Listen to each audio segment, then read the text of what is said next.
Well, good morning, everyone. Here we are, last Monday in August of 2023, Ball Cap Bible Study. Today, we're rocking the We the People ball cap with the flag on the side. Uh, I love this hat. I just got it on my trip to Alabama. We had a great time. For all of those of you who asked, Wade Cruz here, still pastor for senior adults at Quail Springs Baptist Church in Oklahoma City. And we went out to Huntsville, Alabama to see my wife's sister and brother-in-law for a few days. We left on Monday, drove back on Thursday. So it was a quick trip, quick turnaround. But I'll say it was one of the best quick trips we've ever taken.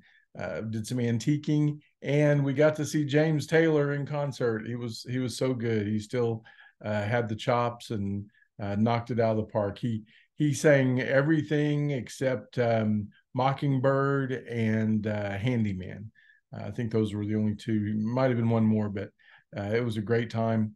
We got some stuff for this room. Even I don't know if you'll be able to see this. That got that globe right there in my office. So uh, I just had to show you that. That was a really neat find. I've been looking for one of those for about a year, about that size.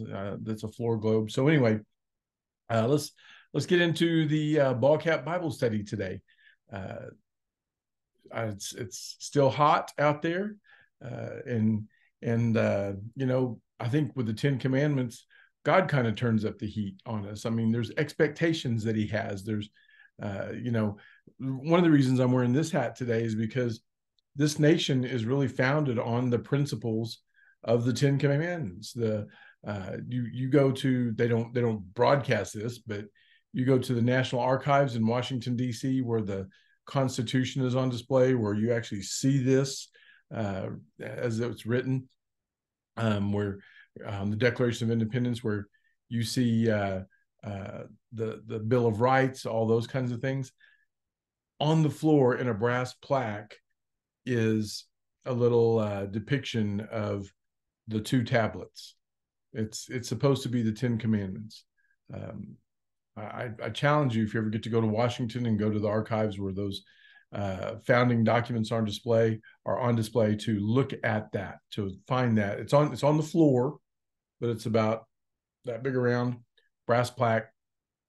Tommy and Andy and I stood over it, and I didn't even know it was there. I was like, wow, guys, come look at this. So anyway, that was a blessing to see that. I knew there was a depiction over the Supreme Court. I didn't know there was one, unless they've pried it out and taken it out. That would not shock me in this day and age. So, all right, we are on number 7. Yeah, 7. We're on number 7, and it is, do not commit adultery. Thou shalt not commit adultery. Now, what is adultery? Everybody knows what that is. There's in the next in the Deuteronomy version, it includes fornication, but really, adultery, to be a little bit graphic, is any sexual act outside of marriage. Any, we think of adultery as being unfaithful to your wife. Now, here's the thing: when I did a little study and a little research, one of the commentators, one that I like a lot, named Barnes. All these other guys, Matthew Henry and different ones, they had paragraphs on adultery and sexual sin and lust and that kind of thing. He had one line: see Matthew chapter 5. He said the best comment on this commandment is Matthew chapter 5, and we'll look at that in just a minute. But it is true, because I want you to see that adultery, it sits right on top of thou shalt not steal. And if you've been following with these ball cap Bible studies, then you can see the ascension as we're down. We start with don't thou shalt not covet, and then work our way up through lying and stealing and now adultery, because adultery is stealing, isn't it? And And when you, even premarital sexual sin is being unfaithful to your spouse, isn't it? Even though you're not married, you've never been married, you don't have the restrictions of marriage, it's still you're unfaithful to your spouse in the future. Now, here's one that nobody can get away from. I mean, there are a lot of people that are, Puritan. I'm showing you I'm showing off my stuff. A lot of people that are. It is football season. We have a lot of folks that are prim and proper, and that's good. Doesn't mean they've never sinned. Now they may have never sinned in this arena, and that's good. That's one you definitely want to stay away from adultery. You want to say, here's my question. Adultery, and it should, but it's always, disqualified someone from ministry. You can name a bunch of people who had to leave the ministry because of adultery and sexual sin. Well, how come lying doesn't disqualify you? How come stealing doesn't disqualify you? How come, all sorts of things that, are in the 10 Commandments don't disqualify you? I mean, obviously, as we go higher and higher, but here's something, you can see them ascending. You can see them getting worse, so to speak. But think about this. On top of adultery is murder. Thou shalt not murder. And then on top of thou shalt not murder is honor your mother and father, so it may go well with you and you have a long life. Wow. When you think of like the hierarchy of commandments, it does seem like, they go up in importance. Or God started with the most important one, have no other gods before me. But let's get back to thou shalt not commit adultery.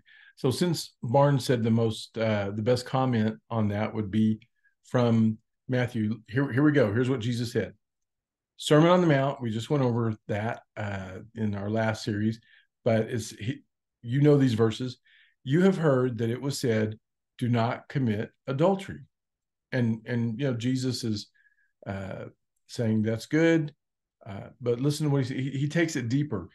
If you read the Bible much at all, you'll find out Jesus wasn't shallow. He would say things that, resonated on a surface level, but they went extremely deep. So he says, you have heard that it was said, do not commit adultery.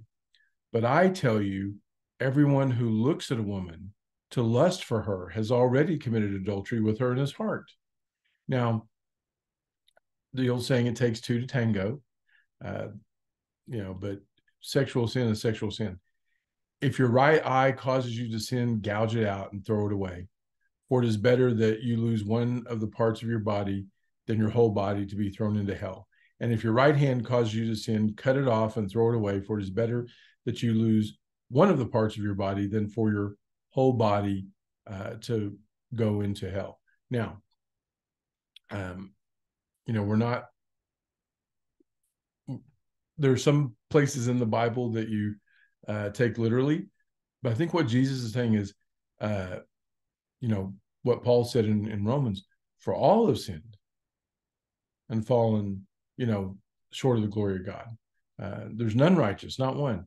And if we took this literally, there'd be a bunch of one-handed eye patch wearing people walking around. But I think there's a principle and a theology here that we remove from our lives whatever causes us to sin, whatever tempts us. He talks about if you just lust for somebody, and let's not just keep it at adultery. Whatever you lust for in your heart, you might as well, say you've already. I mean, that lust, that covet aspect. Can't just say lust is. I mean, can't say sin just comes from great desire. There are a lot of things we desire but don't act on. The question is, do we have a righteous desire? Do we honor God in our desires, or are they ungodly desires? And that's the whole foundation. That's the whole crux. That's the whole principle, whole theology of that. What did he say later in the Sermon on the Mount? Don't store up your treasures on earth. Store them up in heaven. Desire the godly things of heaven. Now, adultery, sexual sin outside of marriage, it's a challenge. There's a book called Every Man's Battle, and it's God made us as physical beings with physical fleshly desires, and we need Him to control that. Now, here's the thing. There's sexual sin, and then there's the actual abuse of others. Obviously, this is one we can't go too deep in a 10-minute little devotional, but the point is, don't hurt people physically for your own personal gain. You can toy with emotions, you can do all sorts of things that are not right to do. And so, don't act on your fleshly desires, and it will go well with you.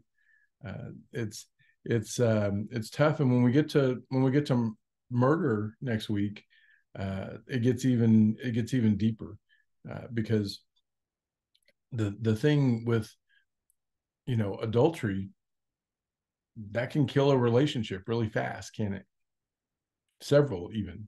So you can see how the 10 Commandments are woven together, how they connect and spider web. But even more than that, this nation was founded on the moral law, which means this nation believes there's a moral lawgiver. All men, which was a word for all people, are created equal. So it means there had to be a creator, endowed by that creator with unalienable rights. That means rights that don't come from man. And I just think the 10 Commandments are, they've been watered down to this poster that we put in the children's area of the church, but they are vital. They're vital to a society. They're vital to relationships. They're vital to our lives. They're vital to living godly, blessed lives. So keep following them and praying over them and applying them to your lives. And I think some of the best advice we could give anybody would be, do not commit adultery. All right. We'll see you next week.